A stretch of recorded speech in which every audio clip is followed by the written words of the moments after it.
질 분석 42번째 엽록소 A, 클로로필 A 분석법에 대해서 공부합니다.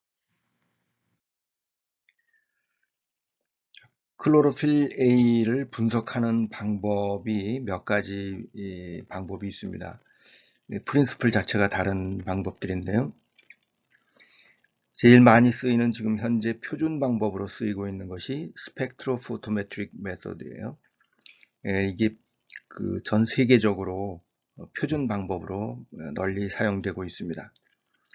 우리나라에서는 그 중에서 이 스펙트로포토메트릭 메소드가 두 가지가 있는데 그 중에서 트리크로매틱 메소드라고 하는 것이 공정시험법으로 정해져 있습니다. 이 애시디피케이션 메소드라고 하는 이 방법은 로렌센이라는 사람이 제안한 방법인데 비슷한 시기에 제안이 됐어요. 유네스코에서 제안한 방법하고 두 가지가 많은 연구자들이 그 두 가지를 다 섞어서 사용을 하고 있습니다. 그런데 우리나라에서는 한국에서는 이 트리크로매틱 메서드 이것이 표준 방법으로 정해져 있다.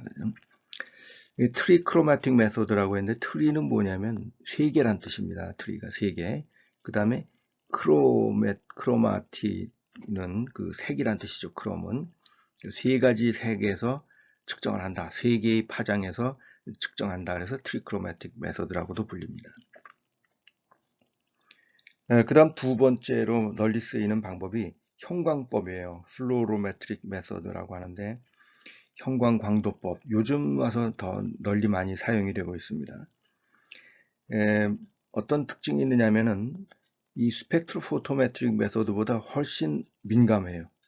형광은 아주 조금만 발생을 해도 그것을 우리가 정확히 측정할 수 있기 때문에 저농도에서도 측정이 가능하다. 아주 민감한 방법이다. 보통 민감도가 이 스펙트로포토메트릭 메소드에 비해서 한 100배 정도는 더 민감하다고 볼 수가 있어요. 한 10, 농도가 그러니까 한 10분의 1, 100분의 1 정도까지도 더 정확히 측정을 할 수 있다. 그런데 그 측정의 오차는 좀 큽니다. 그리고 측정 방법에는 형광법은 추출해서 용액을 측정하는 방법이 있고 인비보로 측정하는 방법이 있어요. 두 가지 방법이 있는데 요즘 인비보 측정이 많이 지금 행해지고 있죠. 그 다음에 세 번째 크로마토그래픽 메서드가 있습니다. 크로마토그래피를 가지고 HPLC가 많이 보급이 되면서 HPLC를 사용하는 방법인데 이것은 국가 표준 방법은 아닙니다. 물론 분석은 더 정확한 방법이에요. 뭐냐면은 생물의 그 색소에는 여러 종류의 색소가 있죠. 여러 종류의 색소가 막 섞여 있습니다. 클로로필도 A, B, C 이런 것들이 섞여 있고 뭐 카로틴계 이런 것들이 섞여 있는데 그것을 크로마토그래피로 측정하면 쫙 분리해서 클로로필 A만 정확히 측정할 수가 있어요. 그런데 이게 표준 방법이 안 된 이유는 분석이 물론 그 스펙트로포토메트릭 메소드보다 좀 더 비용이 많이 듭니다. 비용이 많이 들고 과거에 그러니까 그 클로로필 분석법이 1960년대에 정립이 되고 지금까지 뭐 한 60년 정도 이렇게 측정을 하면서 전 세계에서 어마어마하게 많은 호수와 하천의 데이터들이 축적이 돼 있죠. 그렇게 해서 그 호수에서는 클로로필이 얼마 이상이면 부용량으로 판정하자 뭐 이런 것들이 다 돼 있는데 그때 사용한 방법이 스펙트로포토메트릭 메소드로 측정한 데이터입니다. 그러니까 지금 크로마토그래피로 다른 측정치를 내면은 과거의 자료와는 비교가 안 되죠. 그래서 과거와 자료와는 호환성이 없기 때문에 그냥 좀 간단한 방법으로 스펙트로포토메트릭 메소드로 계속 측정을 하고 있습니다. 또 클로로필 분석 방법이 어차피 오차가 커요. 오차가 큰 이유는 측정하는 기술의 오차가 아니라 생체 내의 함량 자체가 크게 변동하고 이러기 때문에 또 여러 종류의 그 색소들이 혼합이 되어 있고 해서 그렇게 정확한 값을 내기가 쉽지 않습니다. 그렇기 때문에 크로마토그래피보다는 대략적으로 식물 플랑크톤의 지표로 쓸 수 있을 정도로 이 스펙트로포토메트릭 메소드를 사용하고 있는 겁니다. 클로로필을 분석하기 위해서는 먼저 솔벤트로 추출을 해야 됩니다. 솔벤트로 추출한다는 것은 무슨 말이냐 하면은 그 조류 세포 안에 엽록체가 있고 그 안에 이렇게 그 색소가 들어있죠. 클로로필이 들어있는데 이것을 터뜨려서 이 엽록소 분자들이 이 솔벤트에 이렇게 다 빠져나와야 돼요. 그래야 측정을 할 수가 있습니다. 이렇게 해서 세포막을 녹여내는, 세포막과 세포벽을 녹여내는 그런 과정을 추출이라고 하고, 이때 여기에 여러 가지 솔벤트를 사용해서 추출을 할 수가 있습니다.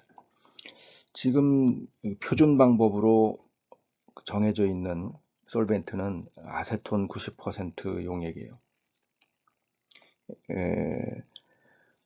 그 외에 DMF, 메탄올, 에탄올 이런 솔벤트들이 사용이 되고 있는데 아세톤이 추출 효율이 좀 제일 낮은 편이고 별로 좋은 것은 아닌데 1960년대에 처음에 연구를 할 때에 이 아세톤 90%를 가지고 이제 개발을 했어요. 그러다 보니까 그 전통을 그대로 이어가면서 지금도 이것을 사용하고 있습니다. 아세톤 90%가 추출 효율이 낮다라고 써놨는데 이게 무슨 말이냐면 세포가 좀 그 단단한 껍질을 가지고 있는 경우, 세포는 셀 멤브레인이라는 것이 있고 그 겉에 또 셀월이라는 것이 있습니다. 셀월은 종류가 다양해요. 셀 멤브레인은 연약한 그 인지질로 되어 있기 때문에 쉽게 잘 터지고 그러는데 이 셀월은 아주 단단한 것들이 많습니다. 그러니까 셀룰로스가 제일 많아요. 셀룰로스라든가 여러 가지 물질들로 셀월을 만드는데 특히 그 조류 중에서 녹조류와 남조류가 좀 단단합니다. 잘 터지질 않아요. 터지질 않고 녹아 나오질 않습니다. 그래서 추출이 잘 안 되는 경우가 많기 때문에 그 뭐가 필요하냐면 그라인딩이 필요합니다. 그라인딩은 티슈 그라인더, 티슈 호모지나이저를 가지고 갈아주는데 그때 뭘 넣느냐 하면은 그 글래스 파이버를 넣습니다. 글래스 파이버는 유리 섬유로 만든 것이죠. 그러니까 클로로필 분석을 할 때에 유리 섬유지로 샘플을 여과를 해요. 그럼 유리 섬유지를 넣고 그대로 갈아버립니다. 그러면 유리 섬유 여과지에 유리가 원래는 이렇게 가느다란 실같이 이렇게 뽑아져 있는데 이것이 다 끊어집니다. 그러면서 작은 유리 가루들이 만들어지죠. 이 유리 가루들이 이 세포를 다 터뜨립니다. 그래서 유리 가루가 세포를 터뜨려서 그 추출이 잘 되도록 합니다. 그런데 이 그라인딩을 하는 것이 상당히 좀 번거로운 일이기 때문에 아세톤 외에 다른 걸 쓰려는 그 시도도 많이 있었습니다만 과거와의 데이터의 호환을 위해서 아직도 전 세계적으로 표준 방법으로 아세톤을 사용하고 있습니다. 그 외에 DMF도 그 사용을 한 사례들이 있는데 DMF를 사용하는 것에 대해서는 나도 논문을 낸 것이 있습니다. 뭐냐면 이 아세톤을 사용한 것과 비교를 해봤는데 거의 동일한 결과를 얻을 수가 있습니다. 계산식도 흑광도 스펙트럼이나 이런 것들 거의 아세톤과 유사하기 때문에 계산식을 그대로 써도 좋아요. 근데 DMF의 장점은 뭐냐면 추출 효율이 아주 좋기 때문에 그라인딩을 안 해도 됩니다. 그라인딩을 안 해도 세포가 다 터져서 클로로필이 다 녹아 나옵니다. 그런데 조금 단점은 뭐 바람성이 있는 물질이어서 손에 묻히지 않도록 하면서 실험을 해야 된다, 이런 주의사항이 있고요. 그 다음에 메탄올도 추출 효율이 아세톤보다는 훨씬 좋은데 메탄올도 역시 독성이 있는 물질이죠. 그래서 좀 꺼려하는 경우들이 있고 에탄올은 조금 추출 효율이 떨어지는데 약간 끓이면 됩니다. 끓이면은 한 70도 정도에서 끓는데 70도 정도로 온도를 높이면 추출 효율이 좋아집니다. 그런데 어쨌든 현재로서는 아세톤 90%를 사용하고 그 다음에 그라인딩을 하는 것을 표준 방법으로 채택하고 있습니다. 클로로필 A의 측정 원리를 보면은 어떤 것이 있느냐 하면은 클로로필 A가 잘 흡수하는 빛을 사용하면은 측정할 수가 있겠죠. 지금 아래 그림에 보면은 클로로필 A의 흡광 피크를 보면은 또한 664 나노메타, 663에서 665 나노메타 빨간색 빛입니다. 여기에서 아주 강한 흡광을 보입니다. 또 블루에서는 430 나노메타에서 흡광도가 아주 높아요. 그래서 이 두 가지 이 빛을 사용해서 그 농도를 측정하는 것인데, 이제 문제는 뭐냐면 이 플랑크톤의 추출물에 보면은 색소가 여러 가지 색소가 섞여 있다는 겁니다. 특히 클로로필 A와 페오파이틴 A, 클로로필 B 이런 것들이 방해를 많이 하는 것인데, 페오파이틴 A는 뭐냐면 클로로필 A가 분해되는 과정에서 만들어진 분해 산물이에요. 그러니까 클로로필 A와 분해 산물인 페오파이틴 A가 섞여 있고, 그 외에 클로로필 B는 그 녹조류에 많이 들어 있습니다. 육상식물하고 녹조류에 많이 들어 있어서 육상식물이나 녹조류를 사용하는 경우에는 이게 좀 방해를 합니다. 자, 이렇게 몇 가지 색소들이 막 섞여서 혼합물로 있기 때문에 이것을 어떻게 처리를 하느냐. 그래서 나온 방법이 뭐냐면은 지금 이 그림을 보면은 클로로필 A와 클로로필 B가 B의 흡수 스펙트럼이 그려져 있습니다. 그러니까 클로로필 A는 664 나노메타에서 흡광이 피크를 보이고, 클로로필 B는 645 나노메타에서 흡수 피크를 보입니다. 그래서 664에서도 측정하고 645에서도 측정하고 그 다음에 하나 더 있는데 630에서도 또 측정합니다. 그럼 이건 뭐냐면 클로로필 A의 흡광, B의 흡광, 클로로필 C의 흡광, 이것을 보정해 주는 거예요. 서로 다른 피크에서 나온 것을 측정해서 보정을 해줍니다. 보정을 해주는 이유는 뭐냐면 우리가 664 나노메타에서 흡광도를 측정해 보면은 그 클로로필 B의 흡광의 끝부분이 끝자락이 좀 섞여 있습니다. 대개 한 10% 정도가 되도록 그렇게 오버랩이 됩니다. 그러니까 흡광도의 스펙트럼이 두 가지가 이렇게 섞여 있다 보니까 요 그 파장에서 측정하려고 하는데 이 A라는 물질과 B라는 물질의 흡광이 더해지는 겁니다. 그러니까 A가 이만큼이고 B가 이만큼 있죠. 그래서 이걸 더해 보면은 이제 이런 식으로 흡광도가 나오게 되는 거예요. 그래서 이걸 보정하는 방법으로 이 클로로필 A가 강하게 흡광하는 파장, B가 강하게 흡광하는 645, 또 C가 강하게 흡광하는 630 나노메타의 흡광도를 따로따로 측정해서 이것을 계산으로 보정을 해주자 하는 거죠. 그 방법이 트리크로매틱 메서드라고 하는 것인데, 아까 설명한 대로 트리는 세 가지란 뜻이고, 이걸 세 가지 파장의 빛을 측정한다 이런 말이죠. 자, 흡광도를 663 또는 664에서도 측정을 하고, 이거 매뉴얼에 따라서 조금씩 다릅니다. 근데 663과 4, 665의 흡수 피크는 거의 비슷해요. 근데 매뉴얼에 따라서 663을 쓴 데도 있고 664를 쓴 데도 있고 그래요. 그 다음에 클로로필 B는 645, 그 다음에 C는 630. 이렇게 이것은 변동이 없습니다. 그래서 이 세 파장에서 측정한다고 해가지고 트리크로매틱 메소드입니다.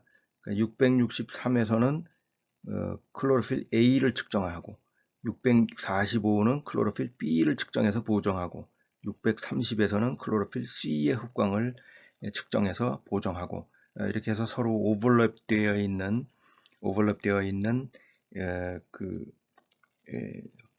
흡광도를 보정해 준다는 거죠. 근데 750 나노메타도 또 있습니다. 그 750 나노메타는 왜 측정하느냐 하면은 여기는 클로로필이 흡광하지 않는 영역입니다. 않는 파장이에요. 그런데 이걸 왜 측정하느냐 하면 클로로필이 흡광하지 않으니까 거기에서 측정한 흡광도는 현탁 물질이다. 뭐 식물 플랑크톤을 막 세포를 갈아가지고 집어넣고 또 유리 가루도 막 갈아넣고 그러니까 식물 플랑크톤 부스러기라든가 유리 부스러기 이런 것들이 떠 있을 수가 있죠.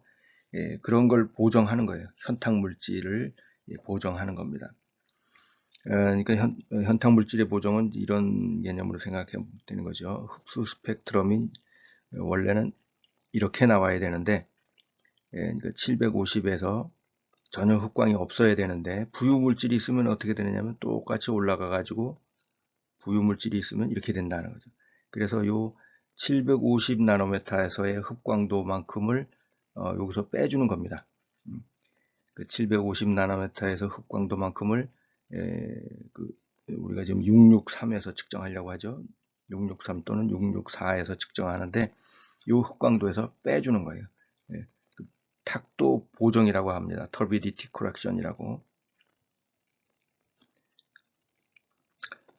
터비디티 코렉션은 클로로필뿐 아니라 뭐 인 분석하고 이럴 때도 그 발색 시약을 넣지 않고 흡광도를 측정해서 빼주는 것이 있었죠. 그게 그 터비디티 코렉션입니다. 이 방법은 가정이 뭐냐면 색소의 추출액은 클로로필 A, 클로로필 B, 클로로필 C 이 세 가지가 섞여 있다고 가정을 하는 겁니다.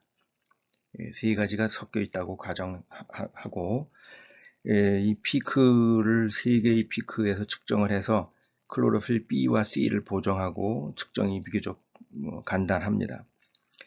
그런데 단점은 뭐냐면 페어파이틴이라고 하는 그 물질에 대한 보정이 없어요. 페어파이틴이 사실은 클로로필 A를 측정해 보면은 페어파이틴이 거의 그것의 한 뭐 20-30% 정도까지 페어파이틴이 섞여 있습니다.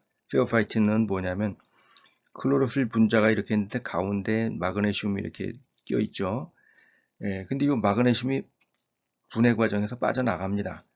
분해 과정에서 빠져나가면은 클로로필의 기능은 못하는 거죠. 그러니까 사실은 죽은 클로로필이에요. 죽은 클로로필인데 이것도 여기에 측정이 됩니다. 그런데 이걸 빼는 게 좋으냐, 안 빼는 게 좋으냐 하는 것도 논란이 있어요. 왜냐하면 죽은 클로로필이지만 어쨌든 그것은 그 조류세포가 가지고 있는 것이죠. 그러니까 어차피 죽은 조류세포도 우리가 구분할 필요 없이 조류의 총량을 보려고 한다고 하면은 죽은 조류의 색소 이것도 같이 측정한다. 뭐 그런 의미에서 보면은 페어파이틴을 보정하고 뺄 이유가 없죠. 하여간 그래서 이 트리크로매틱 메소드가 지금 표준 방법으로 사용이 되고 있습니다. 측정 과정을 잠시 정리를 해보면 시료를 유리섬유 여과지로 여과합니다. 이때 유리섬유를 쓰는 게 좋습니다. 왜냐하면 나중에 그라인딩 할 때 유리 가루가 그 세포를 잘 파쇄하기 때문에 이때 배큐음의 압력을 너무 강하게 하면은 세포가 터져서 그 유리섬유 여과지를 통과해 나가게 됩니다. 유리섬유 여과지를 보통 GFC를 쓰는데 구멍이 한 1마이크론 정도가 유효 포러 사이즈죠. 그런데 세포가 보통 그 조류세포가 한 적어도 3마이크론 이상은 됩니다. 3마이크론 정도 제일 작은 게 이 정도 되는데 그러니까 다 걸러지죠. 다 걸러지는데 이 압력이 너무 세면 이거 터지는 거예요. 세포가 터져가지고 이 안에 있는 클로로플라스트가 막 빠져나오면은 1마이크론보다 작으니까 그 클로로플라스트는 1마이크론보다 작을 수 있으니까 빠져나가 버린다는 거죠. 예, 그래서 압력을 너무 세지 않게 여과해야 된다. 그 다음에 여과지에 아세톤 90% 용액을 넣고 티슈 그라인더를 이용해서 파쇄합니다. 갈아가지고 유리 가루들이 세포를 다 부수게 하는 거예요. 그 다음에 파쇄한 시료를 그 튜브에 넣습니다. 코니컬 끝이 뾰족한 원심분리관에다가 넣고 원심분리기에서 우선 4도씨에서 한 2시간 정도 보관을 해요. 그러면은 이제 세포가 다 터져서 세포 안에 있는 클로로필이 다 녹아 나옵니다. 그런 다음에 원심분리기로 원심분리를 해서 부유물질을 다 제거하는 거예요. 부유물질을 다 침강시키고 나서 상등액만 취해 가지고 측정을 하면 된다. 클로로필 계산 과정을 보면은 이런 CA, CB, C 이런 것이 있습니다. 이건 뭐냐면 클로로필 A의 농도, 클로로필 B의 농도, 클로로필 C의 농도, A, B, C 세 가지를 측정을 할 수가 있어요. 클로로필 A는 모든 조류가 다 가지고 있는 필수 색소라고 했죠. 모든 조류가 다 가지고 있고, 클로로필 B는 플랑크톤 중에서는 녹조류가 가지고 있습니다. 녹조류하고 유글레나 이런 것들이 있고, 클로로필 C는 규조류가 가지고 있어요. 그래서 녹조류가 많을 때는 B가 많이 나오고, 규조류가 많을 때는 C가 많이 나오고 이렇죠. 어쨌든 그 주된 것은 클로로필 A다. 여기에 그 664라고 되어 있는데 어떤 그 매뉴얼에는 663을 측정한 경우도 있고 여기 647로 되어 있는데 645로 측정하기도 하고 매뉴얼에 따라서 조금씩 다릅니다. 또 이 앞에 있는 개수들 있죠. 이것은 이 클로로필 순수한 용액을 가지고 만들어서 흑광도를 측정해서 이 수치를 만들어낸 겁니다. 그래서 이 수치가 경험적으로 누가 만들었느냐에 따라서 이제 조금씩 차이가 나기도 해요. 그래서 그 스탠다드 메소드라든가 논문들 보면은 또 메소드도 뭐 옛날 버전, 최신 버전을 보면 이 수치들이 조금씩 다른 것을 볼 수가 있습니다.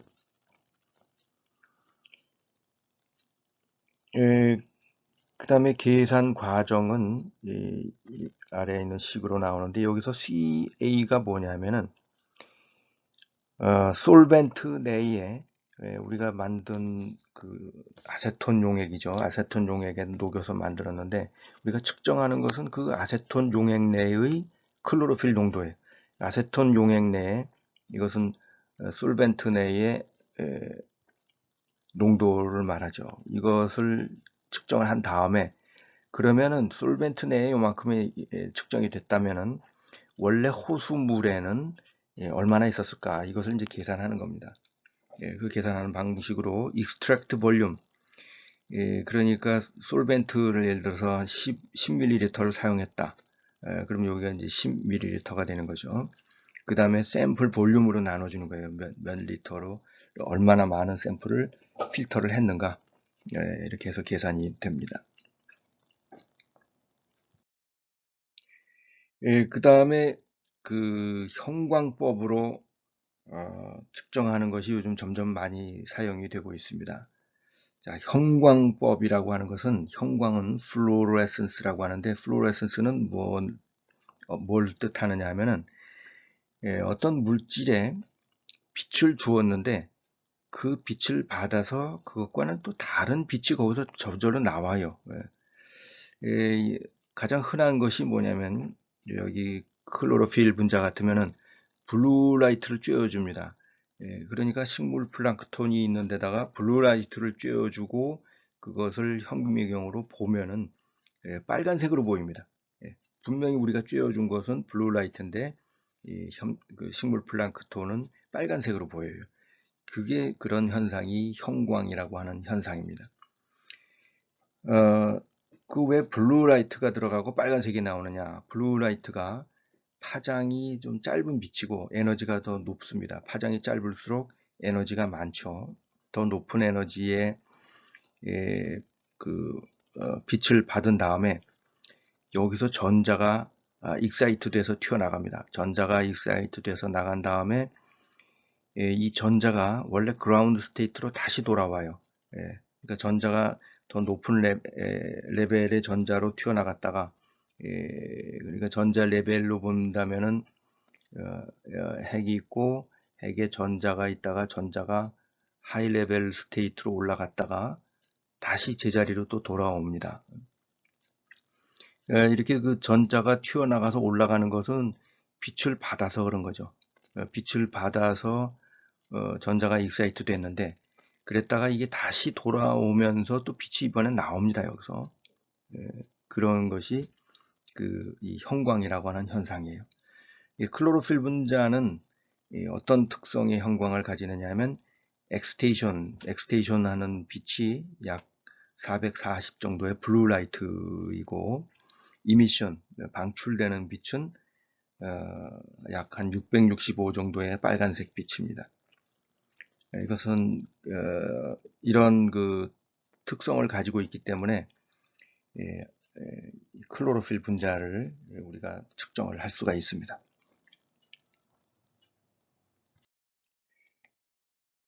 형광법으로 측정하는 데에는 형광광도계 플루오로메터라고 하는 기기를 사용합니다. 이 플루오로메터에는 파장 선택하는 것이 두 군데가 있어요. 이 스펙트로포토메터의 경우는 하나의 파장만 이렇게 해서 통과하면서 입사광이 얼마, 투과광이 얼마 이걸 이제 측정을 하는데 형광법의 경우는 빛이 들어간 다음에 측정하는 것은 이렇게 직각 방향으로 측정을 합니다. 그러니까 형광은 모든 방향으로 이렇게 다 분산이 되죠.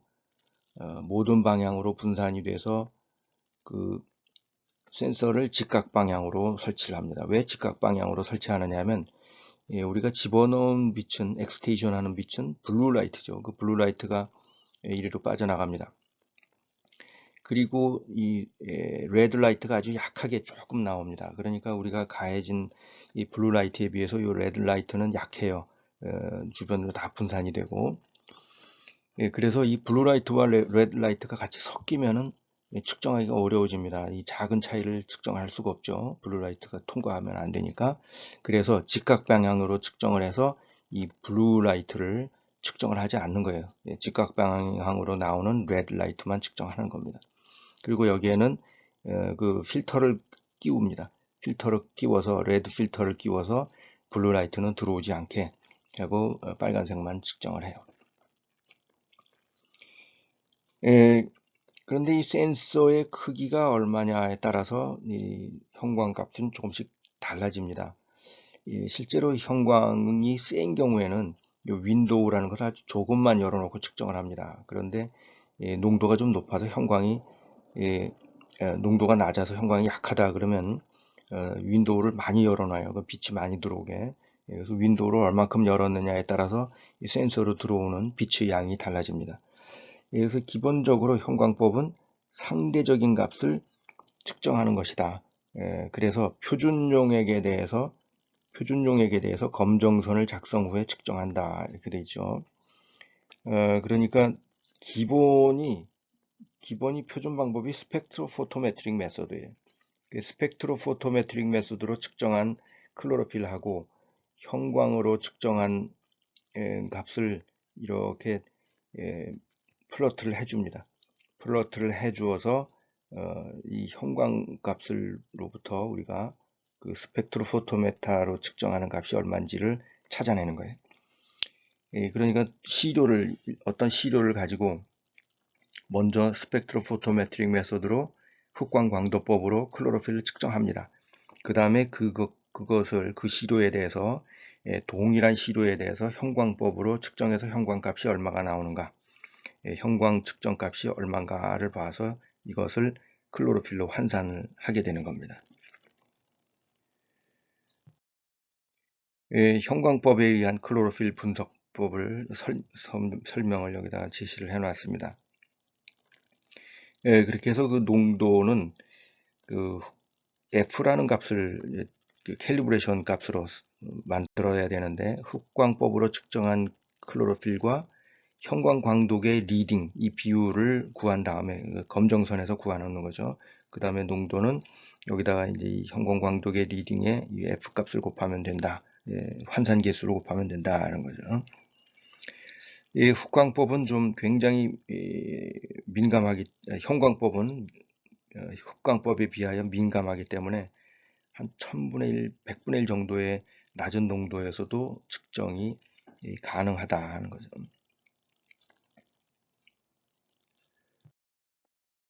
그 다음에 요즘 그 형광광도법을 많이 사용하는 이유는 바로 인비보 플로레센스 측정 때문에 그런 겁니다.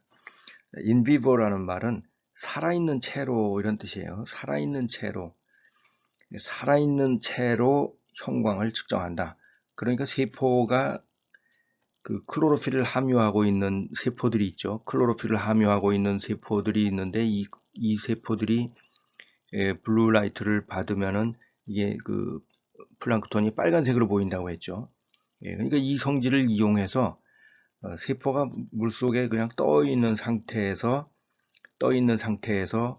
형광을 그대로 측정하는 거예요. 에, 그러니까 식물 플랑크톤을 뭐 여과하고 농축하고 이런 과정도 필요 없이 측정할 수가 있기 때문에 매우 편리하죠. 그래서 그것을 클로로필 센서라고 요즘 부릅니다. 클로로필 센서. 이 클로로필 센서가 그 가지는 큰 장점은 뭐냐면 호수에다가 달아놓고 연속 측정이 된다는 거예요. 연속 자동 측정. 이 장점 때문에 이 인비보 플로레스를 사용을 하는 겁니다. 그런데 이 단점은 뭐냐면은 오차가 좀 큽니다. 오차가 큰 이유는 이 조류 세포 내에 클로로필이 들어 있습니다. 아직도 세포 내에 들어 있다 보니까 이 생리적 특성에 따라서 그 형광의 양이 크게 달라집니다. 뭐냐면 클로로필 분자가 빛을 받아서 전자가 이렇게 튀어나가 줘야 되는데, 전자가 튀어나가고 나면 전자가 비어 있죠. 여기는 일단 빈자리를 뭔가가 전자를 또 빨리 채워줘야 됩니다. 그런데 생리적 조건, 예를 들어서 빛을 많이 강하게 받았다 그러면 전자가 다 튀어나가고 전자가 좀 부족해지죠. 그럼 형광이 떨어집니다. 빛을 많이 받으면 형광이 낮아져요. 왜냐면 전자가 다 튀어나가고 익사이트 돼서 고갈된 상태가 되는 거죠. 그래서 어두운 곳에 두었다가 측정하면은 형광이 또 커지고, 빛을 많이 받으면은 형광이 점점 감소하고, 그래서 밤낮의 차이를 보면 형광값이 거의 2배 이상 차이를 보입니다. 그러니까 낮에 측정을 하는 경우에는 또 이 표면에서 측정했느냐, 수심 한 2m냐, 수심 5m냐, 여기에 따라서도 달라질 수가 있죠. 또 구름이 낀 흐린 날이냐, 아니면 밝은 날이냐, 뭐 이런 것에도 달라지고 하기 때문에 원래는 한 30분간 광도 조건에 적응을 시켜야 돼요. 대개는 그 어두운 박스에 넣었다가 측정을 합니다. 근데 호수에 달아놓은 경우에는 그렇게 할 수가 없죠. 그래서 호수에 달아놓은 경우는 어떻게 되느냐면 대개 그 야간값만 사용합니다. 낮에 측정한 것은 사용하지 않고, 왜냐하면 빛에 포화돼서 낮아지고 하기 때문에 야간값을 사용하면 됩니다. 이 인비보 플로레센스는 이렇게 해서 그 식물 플랑크톤 밀도의 데일리 베리에이션 같은 것을 볼 수가 있죠. 하루하루 뭐 시간당 베리에이션은 좀 보기가 어려워요. 왜냐하면 시간에 따라서 이 형광이 막 달라지기 때문에. 근데 하루의 평균치를 보면은 하루 단위로 식물 플랑크톤이 얼마나 변동을 하는지, 또 이 플로레센스의 특성에 따라서는 이 파이코빌린이라고 하는 남조류가 주로 가지고 있는 색소가 있습니다. 이것은 형광 특성이 또 달라요. 파이코사이아닌이라고 하는 다른 그 색소가 형광을 내는 게 있기 때문에 여기서 파장을 다른 걸 선택을 하면은 남조류만을 선택적으로 또 측정할 수도 있습니다. 그래서 요즘 그런 경우에는 그걸 뭐라고 하느냐면 클로로필 센서라고 안 하고 남조류 센서라고 해요. 남조류 센서라고 하는 것은 이 형광의 파장대가 클로로필이 아니라 이 파이코사이아닌 센서로 파장이 셀렉션이 돼 있다는 거죠. 네, 그래서 여러모로 효용이 점점 늘어나고 있는 실정입니다.